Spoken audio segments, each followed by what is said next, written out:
봉독하도록 하겠습니다. 자리에서 일어나셔서 학개 1장 7절에서 15절입니다. 한 절씩 교독하도록 하겠습니다. 너희가 걸어온 길을 잘 생각해 보라.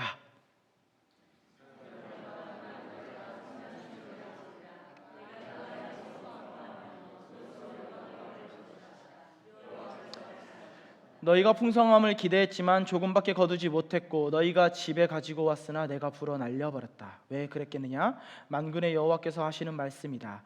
내 집은 무너진 채로 남아있는데 너희는 각자 자기 집 일에 바쁘기 때문이다.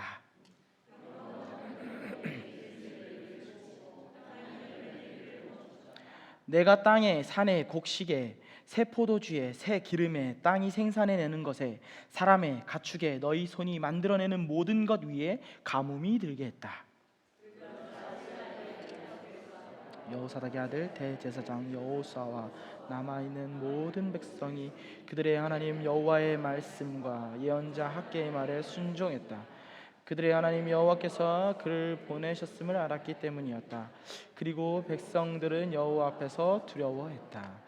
여호와의 심부름꾼 학개가 여호와의 말씀을 백성들에게 전했다. 내가 너희와 함께 있다. 여호와가 하는 말이다.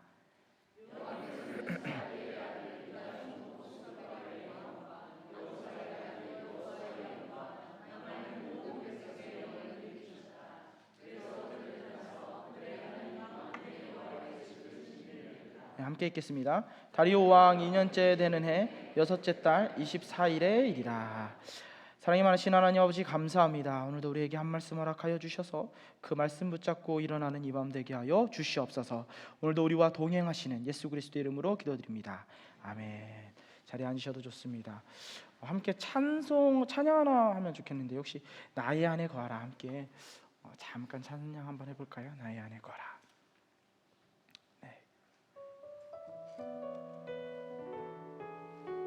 나의 안에 거하라. 나의 안에 거하라. 나는 내 하나님이니 모든 환난 가운데 너를 지키는 자라. 두려워하지 말라. 내가 널 도와주리니. 우리 한 번 더 찬양할까요? 나의 안에 거하라.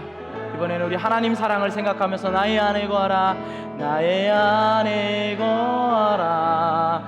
나는 내 하나님이니 모든 환난 가운데 너를 지키는 자라. 두려워하지 말라. 내가 널 도와주리니. 놀라지 말라. 내 손자 하나님의 말씀입니다. 내가 너를 지명하여 불렀나니 내가 너를 지명하여 불렀나니 너는 내 것이라. 내 것이라. 너의 하나님이라. 내가 너를 보배롭고 존귀하게 여기노라. 너를 한 번 더 찬양할까요? 내가 너를 지명하여 불렀나니 내가 너를 지명하여 불렀나니 너는 내 것이라. 내 것이라. 너의 하나님이라. 내가 너를 보배롭고 존귀하게 여기노라. 너를 사랑하는 내 여호와라. 아멘. 은혜가 되는 찬양인 것 같습니다. 이번 주 저에게 아주 좋은 일이 있었습니다. 방학을 한 것이죠. 이 정도 학교를 다녔으면 방학에 별 감흥이 없을 줄 알았는데 방학이 주는 기쁨은 날마다 짜릿합니다. 새롭고 감흥이 새로워요. 하지만 방학을 하시는 분들도 계시죠. 특히 부모님들. 네. 제가 이제 곧 방학이에요 라고 말하니까 지난주에 한 부모님께서 저에게 이렇게 말씀하시더라고요. 이제 곧 제 아이도 방학이겠죠. 이제 사랑하는 자녀들과 온종일 함께할 생각에 말을 잇지 못하시는 자녀들의 숙제가 곧 부모님의 숙제가 되는 방학이죠. 혹시 방학하면 무엇이 떠오르십니까? 여행도 생각나고요. 쉼, 또 바다도 생각나죠. 하지만 저에게 있어서 방학은 숙제와 연결되어져 있습니다. 제가 아직 숙제를 다 못했거든요. 그 농담이에요. 그래서 방학하면 숙제가 제일 먼저 생각이 나죠. 그 중에서 가장 기억에 남는 숙제는 아마 모든 분들이 해보셨을 것 같은데요. 일기 쓰기입니다. 저는 일기 쓰기가 가장 기억에 남아요. 왜냐하면 너무 쓰기 싫었거든요. 네. 그 어린 나이에 글씨도 제대로 못 쓰는데 칸은 또 왜 이렇게 길고 이렇게 많은지 왠지 다 채워야 할 것 같은 압박감이 항상 저에게 있었습니다. 어른이 된 지금은 조금 일기를 즐겨 쓰지만 어린이 김혜성에게 그것은 고문과도 같았어요. 너무 쓰기 싫고 너무 하기 싫은, 하지만 써야 하는, 왜냐 숙제니까. 방학이 끝나고 나면 검사를 하니까 싫어도 해야 하는 그런 부류의 것이었죠. 그래서 지금도 이제 저희 부모님 댁에 가면 초등학교 1학년 때부터 이제 고등학교 때까지 썼던 일기장들이 다 쫙 있는데요. 제가 다른 것은 다 버려도 그것만큼은 버리지 말라고 합니다. 왜냐하면 재미있는 내용이 너무 많거든요. 또 예화로 쓸 수 있는 것들이 정말 많아요. 또 이제 어린 나이 때부터 이제 시 쓰는 걸 좋아해서 이상한 시도 많습니다. 뭐 이렇게 제목 내 친구 메뚜기 이런 것도 있고요. 아 실수 학교 갈 뻔했네 이런 것도 있습니다. 가끔씩 그 일기장을 펼쳐보면 얼마나 재밌는지 몰라요. 한국에 있을 때는 이제 어린 시절의 일기를 종종 읽어봤는데요. 한 번은 일기장을 읽다가 깜짝 놀랐습니다. 왜냐하면 제가 그 어린 나이에 규칙성을 가지고 초등학교 때부터 일기를 적고 있더라고요. 적어도 일주일에 한 번씩은 꼭 똑같은 제목으로 똑같은 일기를 썼어요. 그래서 제가 그 중 하나를 조금 적어서 가져왔습니다. 이게 나중에 예어로 써야지 하면서 제가 아껴두고 있었는데 오늘 이렇게 처음으로 공개를 해보려고 합니다. 1999년 7월 28일 제목, 그리고 이 제목을 잘 들으셔야 돼요. 왜냐하면 이 제목이 일주일에 한 번씩은 규칙적으로 동일하게 등장하는 제목이거든요. 제목, 일기를 못 썼다. 내용, 사실 이 일기는 밀려서 쓴 일기다. 나는 지금 어제 일기를 쓰고 있다. 그래서 기억이 안 난다. 다음부터는 꼭 밀리지 말아야지. 끝. 아직도 기억이 나요. 엄마 나 어제 뭐 했지? 이렇게 엊그제는 유찬이도 이렇게 네. 항상 이 일기의 끝은 큰 짝대기로 이렇게 큰 짝대기, 큰 짝대기 이렇게 어떻게든 빈칸은 꽉 채웠는데요. 이게 매우 규칙적인 아이였던 것 같아요. 이렇게 밀려 쓴 일기가 적어도 일주일에 한 번씩은 등장합니다. 강단위에서 제가 거짓말을 할 수 없고 가끔씩 이렇게 2번이나 3번도 이렇게 등장하기도 합니다. 일주일에. 네. 그렇다면 왜 이렇게 일기를 밀려서 써야만 했을까요? 초등학생이지만 나름대로의 사정이 있었어요. 바빴거든요. 중요한 것이 있었습니다. 일기 쓰기 싫은 게 아니라 일기 쓰는 것보다 더 시급하고 중요한 것이 있었기 때문이에요. 무엇이었을까요? 곤충 채집하기, 놀이터에서 그네 타기, 자전거 타기, 물총이에 물 넣어서 친구들 맞추기, 개학 가면 딱지왕 되기 위해서 맹연습하기 등 방학 숙제보다 더 중요하고 시급한 게 너무나도 많았어요. 지금 하지 않으면 안 되는 것들이죠. 초등학생에게는. 그래서 저는 일기를 밀려 쓸 수밖에 없었습니다. 이렇게 다른 일들 때문에 진짜 해야 할 일 일기를 밀려 쓰는 거예요. 그리고 이렇게 밀려 쓴 일기는 항상 선생님의 코멘트가 달려 있었습니다.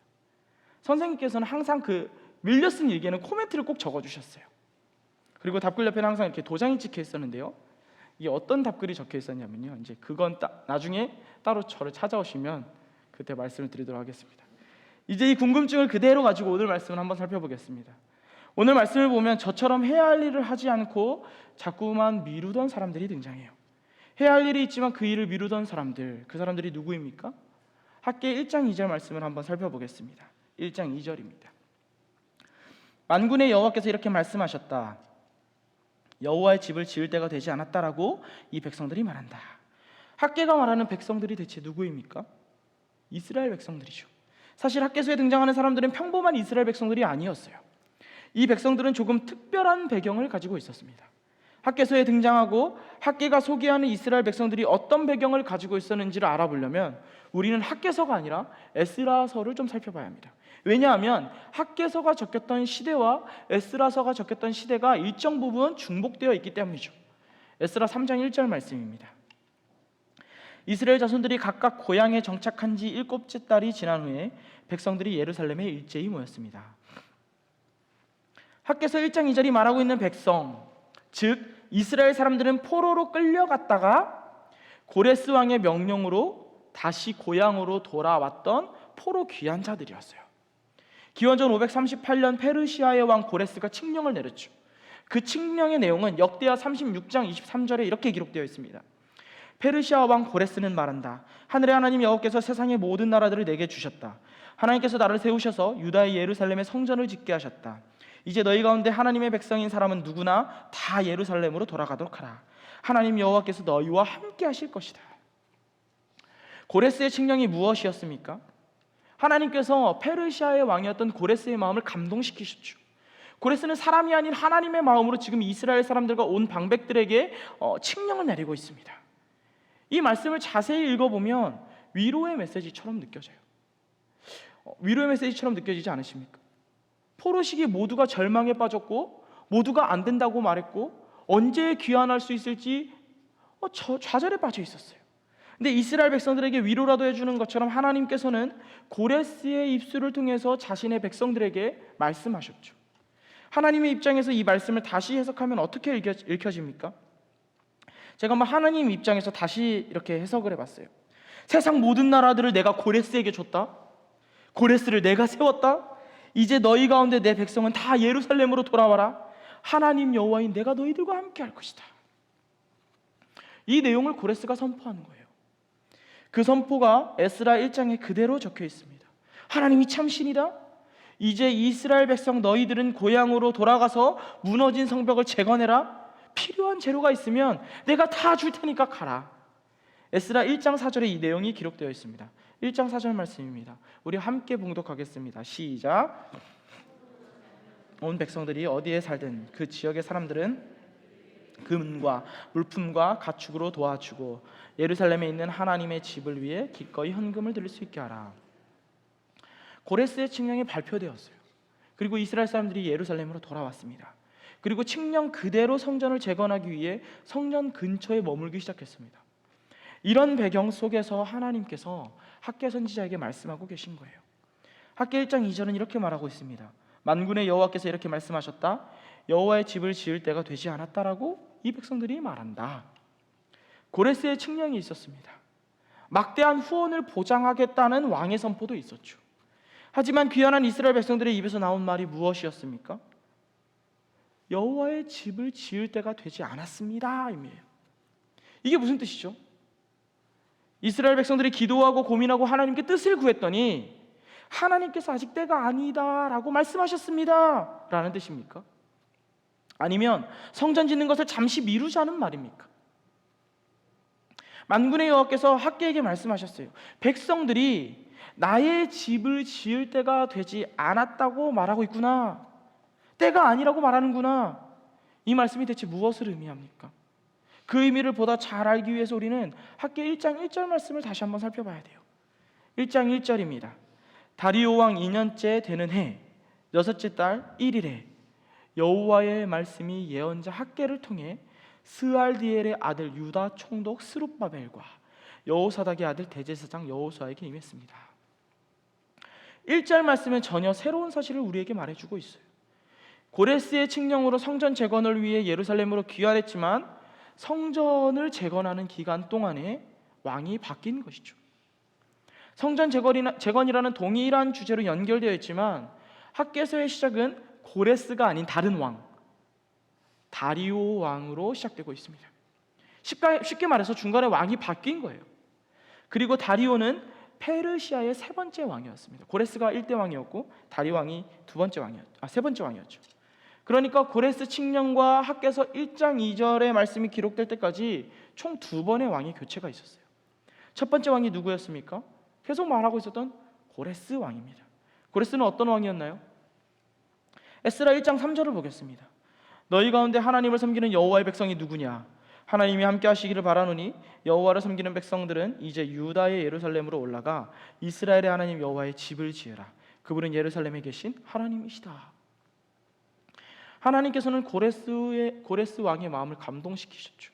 그리고 그는 이스라엘 백성들에게 성전을 다시 재건하라고 명령했었던 이방 나라의 왕이었습니다. 고레스는 이스라엘 사람들에게 많은 재물을 주었고 후원을 약속했습니다. 성전을 재건하라고 명령했죠. 이때 이스라엘 사람들의 반응이 어떠했습니까? 최초의 반응은 기쁨이었어요. 기쁨에 사로잡혔습니다. 예루살렘으로 다시 돌아온 이스라엘 백성들은 하나님께 번제를 드렸고 성전 건축을 하며 크게 기뻐했습니다. 그들의 기쁨이 얼마나 컸던지 성경은 이렇게 표현하고 있어요. 제가 준비는 안 했지만 제가 따로 읽어드리겠습니다. 그러나 나이가 지긋한 여러 제사장과 레위 사람과 족장들 곧 전에 있던 첫 성전을 본 사람들은 자기 눈앞에 성전 기초가 놓이는 것을 보고 목 놓아 울었습니다. 목을 놓아서 울었대요. 다른 많은 사람들은 기뻐 소리쳤습니다. 이제 여기가 중요합니다. 사람들이 어찌나 크게 소리를 질렀든지 기뻐하는 소리와 우는 소리를 구별할 수 없었고 그 소리는 멀리까지 들렸습니다. 크게 기뻐했다는 거예요. 성전의 기초가 다시 놓여지자 믿음의 선배들부터 믿음의 후배들까지 전 세대들이 함께 모여서 목 놓아 울고 기뻐했습니다. 우는 소리와 기뻐하는 소리가 뒤범벅이 되어서 구별되지 않은 정도로 기쁨이 온 성을 가득 메웠어요. 하지만 이 기쁨은 이슬비처럼 금세 말라버렸습니다. 주변 국가들의 방해가 있었기 때문이죠. 에스라 4장 3절 3절에서 5절 말씀이 그 당시의 상황을 자세하게 기록하고 있습니다. 그러나 스룹바벨과 예수아와 나머지 이스라엘 가문의 우두머리는 그들에게 말했습니다. 당신들은 하나님의 성전을 짓는 일에 우리와 아무 상관이 없소. 우리는 페르시아의 고레스 왕이 명령한 대로 오직 우리끼리 여호와를 위해 그 집을 지을 것이오. 그러니까 우리도 짓고 싶다라고 말하니까 우리는 우리들끼리 짓겠다고 이스라엘 백성들이 말했어요. 그러자 그 땅 사람들은, 이제 이방 사람들은 유다 백성들의 마음을 약하게 하고 겁을 주어서 건축하지 못하게 했습니다. 그들은 또 참모들을 고용해서 페르시아 왕 고레스 시절 내내 심지어 페르시아 왕 다리오 왕 때까지 그 계획을 방해했습니다. 무너진 성전을 다시 지으려고 할 때 이스라엘 사람들을 시기하고 질투하고 괴롭히는 사람들이 있었다는 거예요. 그 사람들은 불순한 의도를 가지고 이스라엘 사람들에게 접근하기도 했고 성전 짓는 것을 끈질기게 방해했죠. 그 괴롭힘은 페르시아의 첫 번째 왕이었던 고레스에서부터 3대 왕이었던 다리오 왕 때까지 지속되었습니다. 이게 얼마나 끈질겼는지 성경은 고레스 시절 내내라고 표현하고 있어요. 간헐적으로 이렇게 한 번 괴롭히고 두 번 괴롭히고 아니라 내내 괴롭혔대요. 대략 18년 정도의 시간이었습니다. 학자마다 조금씩 의견이 다르지만 그 정도의 기간이었어요. 이러한 방해 속에서 이스라엘 백성들은 어떻게 했습니까? 안타깝게도 성전 짓는 것을 멈췄습니다. 자신들이 예루살렘으로 돌아왔던 본래 이유를 내려놓은 것이죠. 부르심을 붙잡으면 핍박이 있기 때문에 부르심의 이유를 내려놓았습니다. 하지만 하나님께서는 그런 이스라엘을 포기하지 않으셨죠. 다시 찾아내셨어요. 다시 그 일을 시작하게 하셨습니다. 에스라 4장 24절입니다. 그리하여 예루살렘에 있는 하나님의 집 짓는 일은 중단되었고 페르시아 왕 다리오 2년까지 중단된 채로 있었습니다. 이 말씀을 보면요, 시작됐다는 말이 없어요. 중단됐고 중단된 채로 있었습니다. 근데 이 말을 한번 반대로 생각하면 고레스 왕 때 시작되었던 성전 공사가 오랜 시간 중단되었다가 다리오 2년째 시작됐다는 말이에요. 10몇 년 만에 공사가 재개된 겁니다. 그리고 오늘 우리가 읽었던 학개 1장 2절의 말씀은 이 성전 재건이 다시 시작되기 바로 직전, 그러니까 성전 건축이 다시 시작되기 직전에 있었던 말입니다. 주변 사람들의 괴롭힘 때문에 성전 건축을 포기했던 이스라엘 사람들에게 하나님께서 하셨던 말씀이 바로 학개 1장, 오늘 우리가 읽었던 말씀입니다. 이스라엘 사람들은 특별한 사명을 가지고 귀환을 했어요. 사명을 가지고 귀환했어요. 그냥 귀환한 게 아니라 사명을 가지고 귀환했습니다. 하지만 주변 국가들의 방해로 성전 재건이 중단되었죠. 사명이 중단되었어요. 이런 상황 속에서 하나님께서는 학개 선지자를 통해 이스라엘을 다시 부르고 계세요. 하나님께서 학개 선지자를 통해 무엇을 말씀하셨습니까? 하나님께서는 두 번이나 동일한 표현으로 동일한 말씀을 하시며 그들에게 딱 한 가지만을 요구하고 계십니다. 학계 1장을 자세히 살펴보면 두 번이나 반복적으로 등장하는 한 가지의 말씀이 있어요.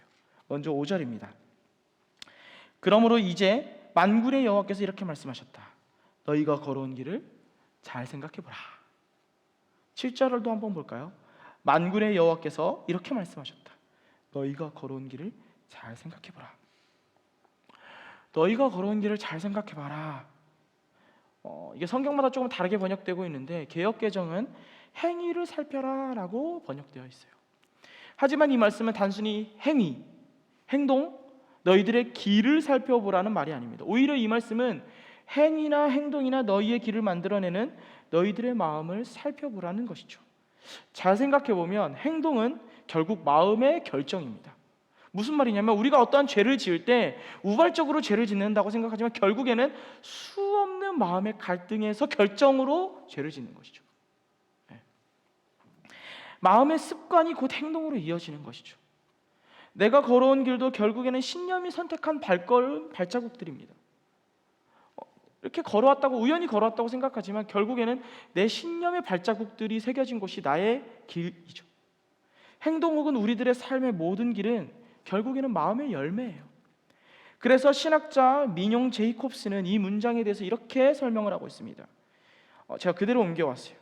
길이란 행동 패턴을 이끌고 유지하는 잠재적 신념을 포함하고 있다. 여기서 나오는 길이란 행동 패턴을 이끌고 유지하는 잠재적 신념이다. 그러므로 학계 선지자는 그들이 경험하고 있는 상황을 반성하라고 훈계하고 있는 것이다. 내 길을 살펴보라는 것은 즉각적으로 너의 길을 반성하라는 촉구이다. 하나님께서 말씀하셨어요. 너희가 걸어온 길을 잘 생각해봐라. 그냥 어떻게 살아왔는지 길을 돌아보라는 게 아니라 길을 반성하라고 촉구하시는 거죠. 두 번이나 행위를 살펴보라고 말씀하셨습니다. 너희들이 어떻게 살아왔는지 그 길을 잘 생각해보라고 두 번이나 말씀하셨어요. 그렇다면 그들이 반성해야 하는 길이 무엇입니까? 그 신념과 그 행위와 그 마음은 1장 4절과 5절 말씀에 기록되어져 있어요. 성전은 무너진 채로 남아있는데 너희만 꾸며진 집에 살고 있을 때냐? 그러므로 이제 만군의 여호와께서 이렇게 말씀하셨다. 너희가 걸어온 길을 잘 생각해보라. 이스라엘 사람들이 반성해야 할, 살펴봐야 할 모습이 어떤 모습이었습니까? 꾸며진 집에 거주하는 행동이었어요. 이게 꾸며진 집이라는 말이 판넬이라는 판넬을 의미하는 단어가 사용되는데 이건 실제 집의 모습을 의미하기도 하고 영적인 대조를 강조하기도 합니다. 조금 쉽게 얘기하면 실제로 고급스러운 집을 의미하기도 하고 한편으로는 집이 완성되었다는 것을 묘사하기도 하죠. 그리고 이러한 모습은 영적으로 하나님의 성전과 대조를 이루고 있죠. 하나님의 성전은 중단되었어요. 하지만 그들의 집은 완성되었습니다. 하나님의 집은 아직 허물어져 있지만 그들의 집은 고급스럽다는 거죠. 하지만 이 말씀이 좋은 집에 사는 것 자체가 죄라는 것을 의미하는 것은 아니에요. 그들의 죄는 자신들의 집을 만드는 것에만 열심을 내었다는 것에 있습니다. 학개서 1장 9절 말씀을 한번 볼까요? 좋은 집에 사는 것이 죄라는 뜻이 아닙니다. 너희가 풍성함을 기대했지만 조금밖에 거두지 못했고 너희가 집에 가지고 왔으나 내가 불어 날려버렸다. 왜 그랬겠느냐? 만군의 여호와께서 하시는 말씀이다. 내 집은 무너진 채로 남아있는데 너희는 각자 자기 집 일에 바쁘기 때문이다. 하나님께서 이렇게 표현하셨어요. 너희는 각자 자기 집 일에 바쁘기 때문이다. 이스라엘 백성들은 자신들의 집을 완성시켰어요. 그리고 지붕을 덮고 그럴싸한 생활을 하고 있었죠. 하지만 반대로 그들이 다시 예루살렘으로 돌아왔던 이후 성전은 지금 어떤 모습이죠? 여전히 황폐하고 무너져 있습니다. 성전을 다시 짓기 위해 예루살렘으로 돌아왔는데 그들은 성전을 짓지 않고 자기들의 집을 짓는 것에만 속도를 내고 열심을 내었다는 거예요. 하나님의 성전을 짓는 일에는 무관심했다는 것입니다. 이 말씀이 무엇을 의미하고 있습니까? 이스라엘 사람들이 좋은 집에 살고 있다고 혼내고 계신 것이 아닙니다. 오히려 하나님께서는 하나님을 위해서 살아가는 삶에는 관심조차 없는 이스라엘 사람들을 향해서 아파하고 계신 거예요. 다시 표현해 볼게요. 하나님을 위해서 살아가는 삶에는 무관심한 것에 아파하고 계신 것입니다. 자신을 위해서 살아가는 삶에는 열심을 냈어요. 두 손 두 발 다 걷고 자신의 일에는 몰두했죠. 하지만 하나님을 위해서 살아가고 싶어하지 않아 했어요. 하나님의 일에는 뒷짐을 지었습니다. 그들을 보시며 아파하시고 침노하는 것이죠. 그들의 행복은 하나님이 아니었어요. 그들이 걸어가는 길의 목표 지점은 하나님의 영광이 아니었습니다. 그들의 행복은 자기 자신에게 있었죠. 그들이 걸어가는 길의 끝자락에는 언제나 자기 만족이 있었어요. 무엇을 먹고 무엇을 마실까? 무엇을 입고 어디에서 잘까? 이제 두 번째 행위를 한번 볼까요? 6절에서 7절입니다. 하나님께서 너희들의 길을 살펴보라 라고 말씀하신 두 번째 구절입니다.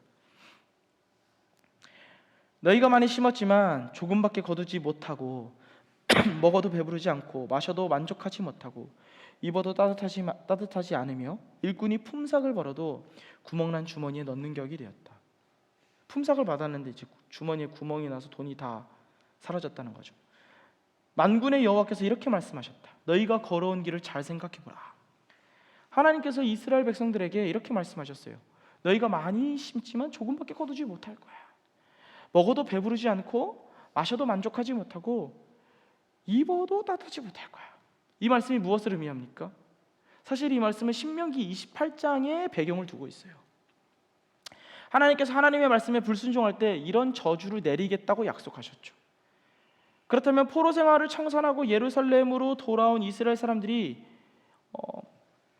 이런 저주를 받게 된다면 이스라엘 사람들은 지금 어떤 죄를 짓고 있는 겁니까? 신명기 28장은 그러한 저주의 결과들의 원인을 불순종에 두고 있어요. 우상 숭배와 불순종 때문에 그런 저주의 결과들이 임하게 될 것이라고 약속하셨어요. 그리고 지금 그 결과들을 하나님께서 다시 학개서에서 말씀하고 계십니다. 즉 하나님의 성전을 짓는 일을 미루는 것은 게으름의 문제가 아니었다는 거예요. 욕심의 문제가 아니었다는 것입니다. 그건 불순종의 문제였어요. 그건 우상 숭배의 문제였습니다. 한마디로 이스라엘 사람들의 죄는 게으름이 아니라 불순종이었습니다. 우상 숭배였죠. 성전 짓는 일을 멈춘 그들의 행위 가장 중심에는 게으름이나 잘 살아보겠다는 욕심이 아니라 불순종과 우상 숭배가 자리 잡고 있었다는 거예요. 그들은 성전 짓는 것이 하나님의 뜻임을 알고 있었어요. 하지만 의도적으로 불순종했죠. 다른 것들을 숭배하느라 기꺼이 불순종의 길을 선택한 것입니다. 하지만 그들도 양심은 있었는지 우리가 닮아있죠. 그럴싸한 변명을 해요. 하나님 아직 때가 아닙니다. 그럴싸하잖아요. 하나님이라는 이름을 붙여서 변명하면 그럴싸해 보이잖아요. 하나님 아직 때가 아니에요. 하나님의 때가 와야죠. 하나님의 시간이 아직 이르지 않았습니다. 이쯤에서 우리는 다시 생각해 볼 필요가 있어요. 이스라엘 백성들의 변명을 자세히 살펴볼까요? 하나님의 성전을 건축할 시기가 아직 이르지 않았습니다. 때가 이르지 않았습니다. 진짜 때가 오지 않았다는 건가요? 아니면 하기 싫다는 건가요? 하기 싫다는 거죠. 성전 짓는 거 하나님의 뜻인 것도 알겠고 우리가 해야 할 일이라는 것도 너무나도 잘 알고 있는데 하기 싫다는 거예요. 하나님의 때는 이미 정해져 있었어요. 18년 전에 이미 정해져 있었습니다. 지금이라는 것을 알고 있지만 내 삶이 너무 중요해서 하나님을 위해 사는 건 내 마음에 내키지 않아서 하기 싫다는 것이죠. 그렇다면 하나님을 위해 살아가는 삶을 왜 싫어했습니까? 왜 불순종을 선택했죠? 하나님을 위해 사는 삶에는 어려움이 있었거든요. 에스라 4장 4절에서 5절 말씀을 보겠습니다. 그러자 그 땅 사람들은 유다 백성들의 마음을 약하게 하고 겁을 주어 건축하지 못하게 했습니다. 그들은 또 참모들을 고용해 페르시아 왕 고레스 시절 내내 심지어 페르시아 왕 다리오 왕 때까지 그 계획을 방해했습니다. 하나님을 위해 사는 이스라엘 사람들에게는 어려움이 있었어요. 믿지 않는 사람들은 이스라엘 사람들을 방해하고 고발하고 괴롭혔습니다. 겁을 주었죠. 참모들을 고용했고 방해하고 내내 협박했습니다. 하나님의 뜻대로 성전을 다시 짓는다? 하나님의 부르심에 순종한다, 하나님께서 주신 사명을 붙잡는다, 그 삶은 방해가 보장된 삶이었어요. 가시방석의 삶이죠. 살얼음 판입니다. 방해를 받을 게 뻔한 삶이죠. 고발도 당하게 될 것이고 괴롭힘을 참아내야 하는 삶이었죠. 그래서 이스라엘 사람들이 말하고 있는 것 아닙니까? 성전 건축하라고요? 아직 하나님 때가 아니에요.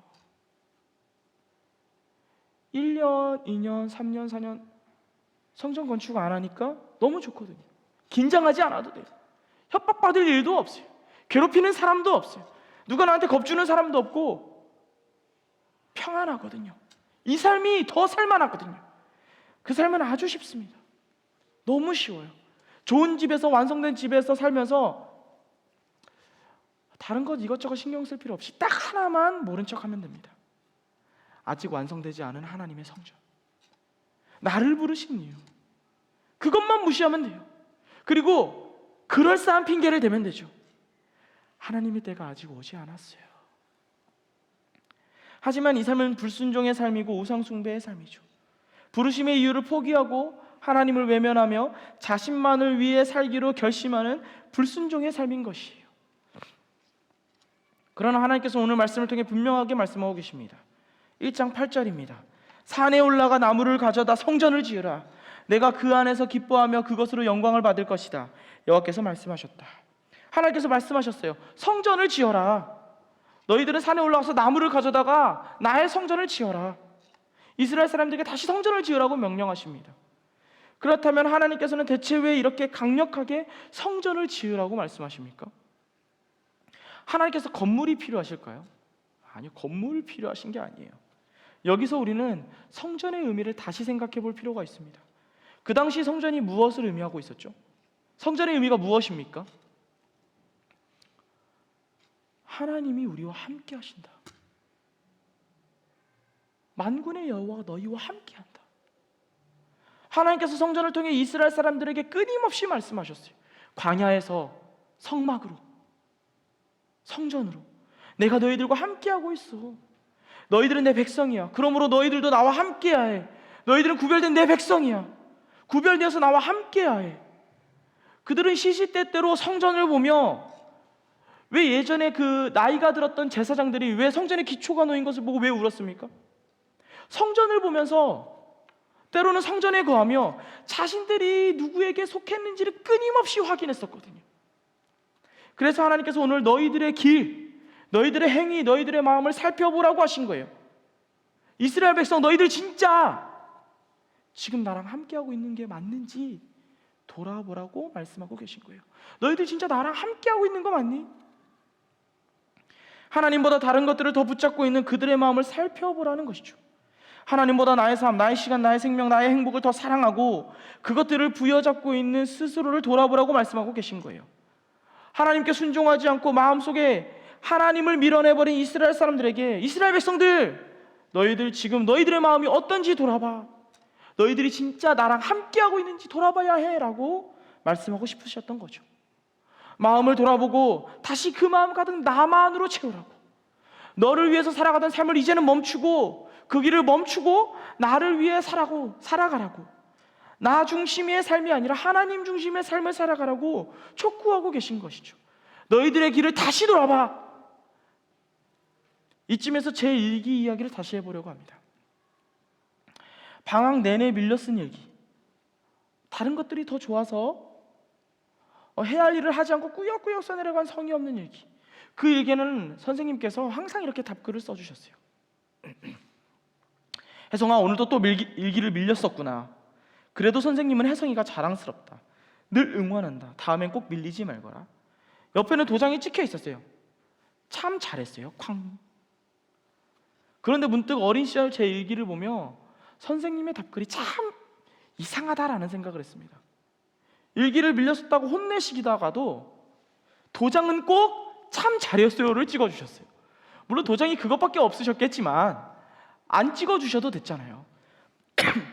그런데 오늘 말씀을 보니까 하나님께서도 이스라엘 백성들에게 이상한 도장을 찍어주고 계세요.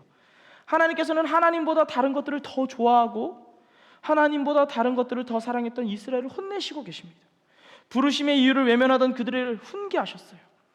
마음속에서 하나님을 밀어내버린 이스라엘 사람들을 향해 말씀하셨죠. 너희들 그 길을 살펴봐라.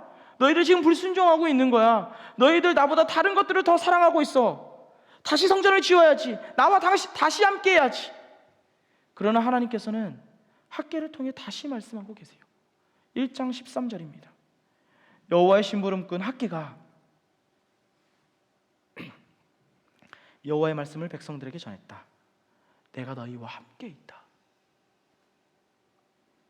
내가 너희와 함께 있다. 여호와가 하는 말이다.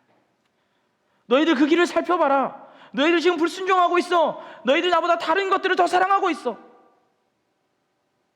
참 잘했어요, 도장 쾅처럼. 그런데 이스라엘, 내가 너희와 함께하고 있어. 학개 말씀을 묵상하다가 제 마음이 울컥했어요. 13절 말씀을 읽다가 한참 동안 제가 멈춰섰습니다.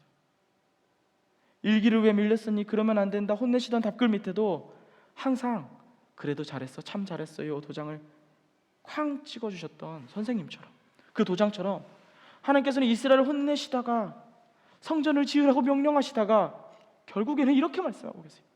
내 백성 이스라엘아, 내가 너희들과 함께하고 있어. 제가 이 말씀을 읽다가 한참 동안 멈춰선 이유는 이 말씀이 자꾸만 하나님의 부탁처럼 느껴졌기 때문이에요. 이스라엘, 그래도 내가 너희와 함께하고 있어. 이제 너도 그 마음을 나에게 주면 안 될까? 성전을 지어 저주가 임할 것이다가 아니라 이스라엘, 그래도 내가 너희와 함께하고 있어. 내가 네가 너의 삶을 위해 잠시 멈췄지만 괜찮아. 내가 너와 함께하고 있어. 그러니 이제 너의 삶을 위해서 살지 말고 나를 위해 살아가면 안 될까? 나와 함께 해주겠니? 하나님의 부탁처럼 느껴졌기 때문이에요. 베드로를 다시 찾아가셨던 예수님의 모습도 마찬가지죠. 베드로 어떤 사람입니까? 예수님을 3번이나 부인하고 저주까지 했어요. 예수님의 부활 소식을 듣고도 물고기나 잡겠다고 이전의 삶으로 돌아갔던 사람이 베드로입니다. 그러나 예수님께서는 베드로를 찾아내셨고 그에게 3번이나 물어보셨어요. 3번 부인했으니 이제 3번 난감하라고 물어보신 겁니까? 아니요. 자기 자신이 얼마나 미웠겠어요. 예수님의 수제자라고 으쓱거리다가 예수님 위해서 죽기까지 하겠습니다라고 했는데 예수님 보시는 앞에서 예수님을 3번이나 부인하고 저주까지 했어요. 그런데 나는 예수님을 위해서 살 자격이 없다며 예수님 부활 소식을 듣고도 실패자의 모습으로 고향으로 돌아갔습니다. 도망쳤어요. 그런데 예수님께서 그런 베드로에게 찾아오셔서 3번이나 물으세요. 베드로야, 네가 날 사랑하느냐? 이게 무엇을 의미합니까? 너 나 모른다고 했었지? 한번 당해봐라. 1번, 2번, 3번. 아니에요. 베드로야, 네가 날 사랑하느냐? 이건 베드로를 다시 일으키시는 물음이죠. 생각해보세요. 제가 로이에게 로이 아빠 사랑해? 이러면 로이도 고민해요. 고민하다가 좋아 이래요. 예수님께서 베드로에게 물으시잖아요. 네가 날 사랑하느냐? 예수님 말씀하고 계신 것이죠. 베드로, 너 나 부인했지만 잊지 마, 너 나 사랑하는 사람이야. 네가 날 사랑하느냐?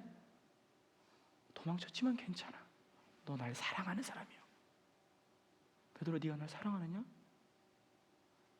괜찮아, 너 나 사랑하는 사람이야. 내 양을 먹이라. 다시 함께 해달라고 요청하고 계세요. 하나님께서 진짜로 원하셨던 게 무엇입니까? 성전? 아니요. 하나님께서는 그분의 백성들을 원하고 계세요. 죄송합니다. 자기 자신을 위해 살아가던 삶을 뒤로하고 이제는 하나님과 함께하며 하나님을 위해서 살아가는 그분의 백성을 원하시죠. 다른 것들로 꽉 차버린 마음에 살짝 하나님을 거쳐둔 사람들이 아니라 마음 가득히 하나님만으로 채워진 하나님과 함께하는 하나님의 백성을 원하시는 것이죠. 믿음의 동역자 여러분, 여러분들의 마음은 어떻습니까? 목사인 저도 제 마음을 하나님 한 분만으로 가득 채우지 못할 때가 많아요. 부끄럽지만 이것도 저것도 있을 때가 많습니다. 하나님을 사랑하지만 나에게 손해가 오지 않을 정도로, 내가 죽을 만큼 힘들지 않을 정도로, 그 정도로만 예수님을 위해서 살아가라고 할 때가 있는 것 같아요. 저를 보니까 그래요. 제가 이번 주 목요일 설교를 다듬고 있는데 아침 일찍 오랜 친구로부터 연락이 왔어요. 이제 학부 동기인데 이 친구 참 대단한 친구예요. 제가 이름을 밝힐 수는 없지만 제가 이제 갑자기 전화가 와서 전화를 받았습니다. 요새 자, 뭐뭐야 잊어주세요. 뭐뭐야. 네. 이 친구가 16년째 한 교회를 섬기고 있어요. 16년째. 조그마한 시골 교회인데 할아버지께서 이제 원로 목사가 되셨고 교회 형편이 어려워서 사역자를 모시지 못하니까 시골 교회예요. 사역자를 모시지 못하니까 일찌감치 자기가 그 교회에서 담임을 하고 있어요. 네. 사례비를 거의 안 받고 그 친구가 그런 결정을 했다는 소식을 들었을 때 아직도 기억납니다. 저는 제 스스로가 되게 많이 부끄러웠어요. 친구들도 대단해했죠. 왜냐하면 목회자도 가족이 있죠. 목회자도 미래 걱정을 해요. 또 감사합니다. 네. 목회자도 어려움과 고난을 즐기지는 않아요. 있으면 참아내고 묵묵히 걸어가는 거지 누가 고난을 좋아하면서 선택하겠냐고요. 뭐 저만 그럴 수도 있는데 이제 아무튼 그 친구의 결정을 듣고 부끄러웠어요. 모두가 앞으로 어떻게 살아갈지 결정을 하고 있을 때 어떻게 주님을 위해 죽을 수 있을지 고민하며 고민도 하지 않고 그 교회를 끌어안은 게 그 친구입니다. 완전히 삶을 올인해 버렸죠.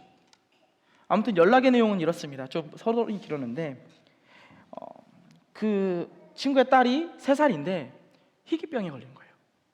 희귀병을 걸렸어요. 죽을 수밖에 없는 병이고 이제 시간이 갈수록 근육이 조금 한국에는 치료제가 없는데 감사하게도 미국에서 작년에 치료제가 개발될 때까지 이렇게 죽지 않게 도와주는 이제 지연제가 개발이 됐어요. 그래서 원래 올해 수입이 된다고 올해가 5월이죠. 4월달에 수입이 된다고 기다리고 있었는데 한 몇 주 전에 그 보류가 되었다는 소식을 의사로부터 들은 거예요. 그래서 의사가 포기하셔야 됩니다. 포기하셔야 돼요. 저에게 연락이 왔어요. 미국에 어떻게 올 수 있는지, 미국의 교회를 섬길 수 있는지. 이게 상황을 제가 들어보니까 해줄 수 있는 말이 없어요. 그 주사를 취급하는 병원이 동부에 하나, 서부에 하나 있어요. 보스턴에 하나, 그리고 서부 이제 LA 하나 있는데 동부는 못 와요. 왜냐하면 그 병이 추우면 근육을 경직시켜요. 이 영하로 내려가면 안 돼요. 이 온도가. 이제 서부로 가려고 하니까 방법이 없어요. 10몇 년 동안 목회만 한 친구가 무슨 돈이 있고 뭘로 이게 미국에 오냐고요. 학생으로 오자니 영어를 공부해야 하는데 갑자기 어떻게 영어를 공부해요? 또 그 주사를 이제 4살에서 5살까지 맞아야 골든 타임이거든요. 이제 5살 이후부터는 효과가 없다라고 하더라고요. 한국어 목회학으로 오자니 올해부터 서부는 한국어 목회학한테 비자를 다 중지시켰어요. 방법이 없는 거예요. 이 공부해서 영어로 오자니 골든 타임이 지나버리고 이게 사면초가잖아요. 제가 통화를 하다가 상황을 쭉 들으며 속이 참 많이 상했어요. 이 상황이 너무 속상한 거예요. 이러면 안 되는데 제 마음에 하나님께 좀 서운한 거 있죠. 이 16년이나 그 사례비도 거의 안 받으면서 시골 교회에서 묵묵히 목회했잖아요. 성공이나 명예나 돈 같은 걸 바라며 살아온 목회자도 아니에요. 아무것도 바라지 않고 그냥 그렇게 살았는데 제 마음이 듣고 속상했어요. 그래서 제가 전화를 끊고 친구에게 이렇게 문자를 남겼죠. 이 상황에서 믿음을 지키고 있는 네가 참 대단한 것 같다.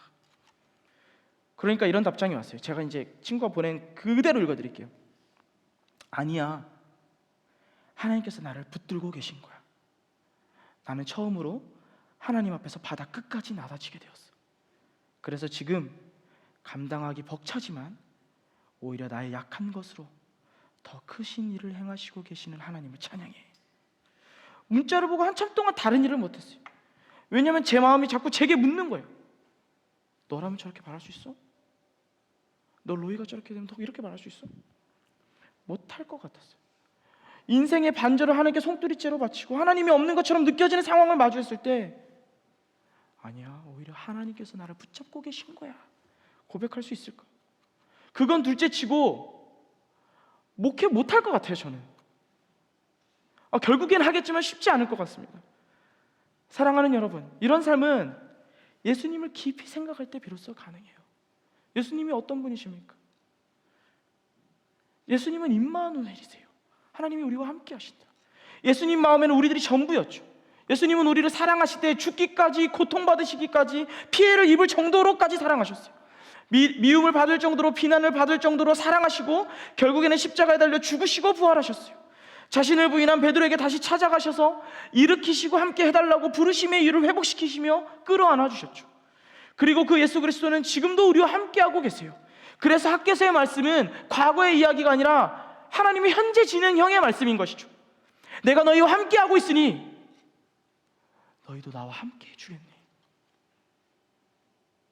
내가 너희들을 이렇게 사랑했으니 너희들도 나를 이렇게 사랑하겠니? 때로는 다른 것들이 좋아서 미루다가 억지로 꾸역꾸역 써내려간 일기처럼 하나님보다 예수님보다 다른 것들이 더 좋아서 하고 싶은 것 이것저것 다 하고 붙잡고 싶었던 것 다 붙잡고 남은 시간 남은 마음으로 억지로 꾸역꾸역 떠밀려오듯 하나님을 바라본다 할지라도 하나님께서는 참 잘했어요 도장처럼 우리들의 삶에 도장을 찍어주고 계세요. 내가 너희와 함께하고 있어. 내가 너희와 함께하고 있어. 사랑하는 동역자 여러분, 그러니 하나님께 마음을 드리세요. 하나님이 우리를 지명하고 부르셨어요. 지금도 내가 너희들과 함께하고 있다고 말씀하시는 하나님께 다른 것이 아니라 마음을 드리세요. 나를 위해 살아가는 삶을 모두 다 뒤로하고 이제는 예수님만을 위해 살아가는 삶을 사세요. 어제까지는 손해보지 않을 정도로, 힘들지 않을 정도로, 손가락질 받지 않을 정도로, 그 정도로만 예수님을 위해 살아가셨다면 이제는 예수님께서 우리를 사랑하셨던 것만큼만, 다른 것만큼은, 예수님께서 우리를 사랑하셨던 것만큼만 예수님을 사랑하세요. 죽기까지 사랑하셨잖아요. 죽음 앞에서도 우리를 포기하지 않으셨던 예수님처럼 예수님을 붙잡고 하나님 중심의 삶을 살아가세요. 그때 우리는 내가 너희와 함께하고 있어라고 말씀하고 계신 하나님께 이렇게 말씀드릴 수 있을 거예요. 주님, 저도 당신과 함께하고 있습니다. 아골골짜기도 주님과 함께라면 그곳이 내게 천국이에요. 나의 마음 온전히 주님의 것입니다. 마지막으로 찬양의 가사를 하나 읽어드리고 설교를 마치려고 합니다.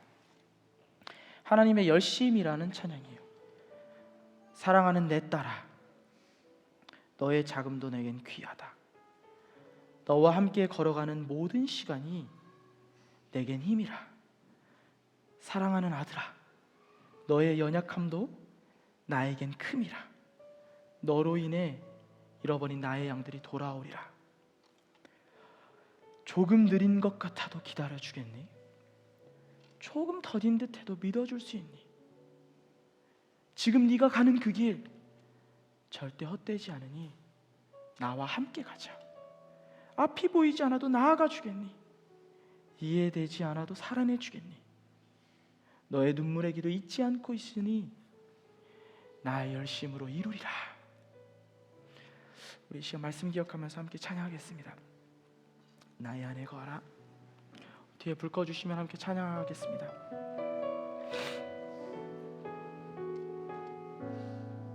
나의 안에 거하라. 나의 안에 거하라. 나는 내 하나님이니 모든 환난 가운데 너를 지키는 자라. 두려워하지 말라. 내가 널 도와주리. 놀라지 말라.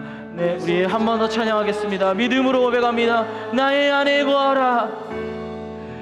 나의 안에 거하라. 나는 내 하나님이니 모든 환난 가운데 너를 지키는 자라.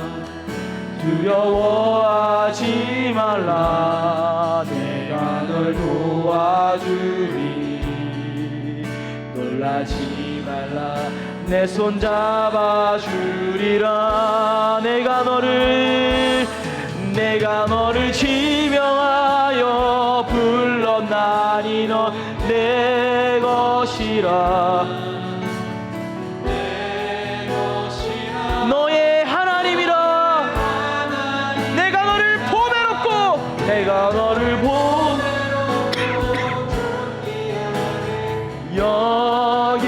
여기노라.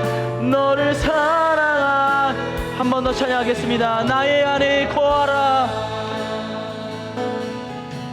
나의 안에 거하라. 나는 내 하나님이니 모든 환난 가운데 너를 지키는 자야. 두려워하지 말라. 내가 널 도와주리니 놀라지 말라. 내 손 잡아주리라. 내가 너를 지명하여 불렀나니 너는 내 것이라. 내 것이라. 너의 하나님이라. 너를 보배롭고 존귀하게 여기노라. 우리 시간 믿음으로 두 손을 들고 한번 찬양하겠습니다. 내가 너를 지명하여 불렀나니. 두 손 들고 찬양합니다. 내가 너를 지명하여 불렀나니 너는 내 것이라. 주님은 나의 하나님이십니다. 너의 하나님이라. 내가 너를 보배롭고 존귀하게 여기노라. 너를 사랑하는 내 여호와라. 이 시간 함께 기도하며 나아가겠습니다. 하나님, 주님이 아닌 다른 것들에 열심을 내었던 삶의 모든 걸음들을 용서하여 주시옵소서. 나와 함께 하시는 주님만 바라보며 그 손을 뿌리치지 않는 믿음을 주시옵소서. 하나님의 나라를 위해 돌격하는 그리스도인이 되게 하여 주시옵소서. 하나님과 함께하되 기웃거리지 않게 하시고 내 어들이 내 완전히 쏟아붓는 우리들이 되게 하여 주시옵소서. 우리 주여 한번 외치고 믿음으로 기도하며